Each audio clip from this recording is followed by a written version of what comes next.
আপনারা নিশ্চয়ই থাম্বনেলটা দেখে অবশ্যই বুঝতে পেরেছেন যে আজকে কোন বিষয়ে আলোচনা করতে চলেছি। আপনারা সকলেই জানেন যে আজমির শরীফ নিয়ে এখন সোশ্যাল মিডিয়ায় তোড়পাড় হচ্ছে।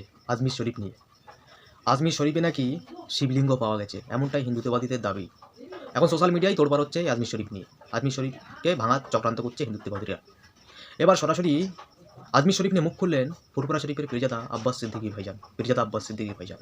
তিনি কি বললেন আপনাদেরকে সেই ভিডিও দেখাবো, আর এই ভিডিওটি ঝড়ের গতিতে আপনারা শেয়ার করবেন। চলুন আপনাদেরকে সেই ভিডিও দেখানো যাক। আপনি নিজের চাদর পাঠিয়ে সেই বাজারটাকে আজকে ভাঙার চক্রান্ত করছে।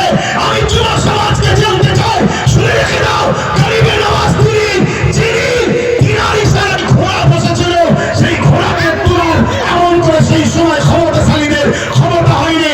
আজকে গরিবের নামাজের মাজারকে যারা তুলতে বলছে, প্রয়োজন হলে আমরা এখান থেকে হুজুরের রওজাতে যেতে রাজি আছি না নয়।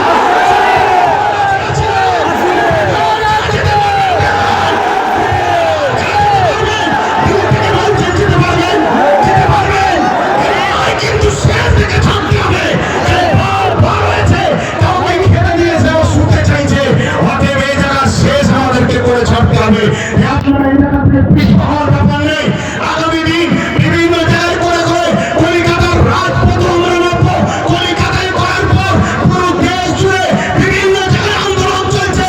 সবাই আমরা একসাথে হয়ে অন্য রাজ্যের মানুষদের এক হয়ে আমরা যাব দিল্লিতে। রাজি আছেন না?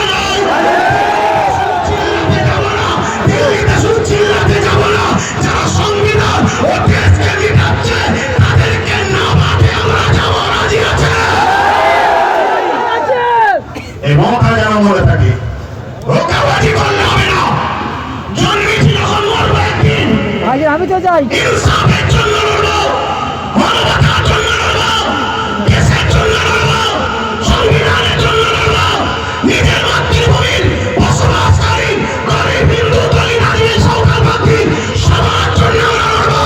এতে আপনারা প্রস্তুত আছেন না? আমি সংক্ষেপ করছি, কষ্ট দিলাম আপনাদেরকে, কষ্ট দিলেন। আমি যখন কথা বলি এখান থেকে নয়, এখান থেকে কথা বলি।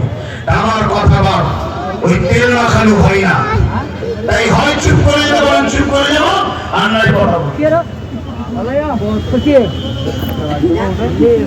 হ্যাঁ, একটা মিস্টেক হয়েছে, যেটা 6 তারিখে বললাম।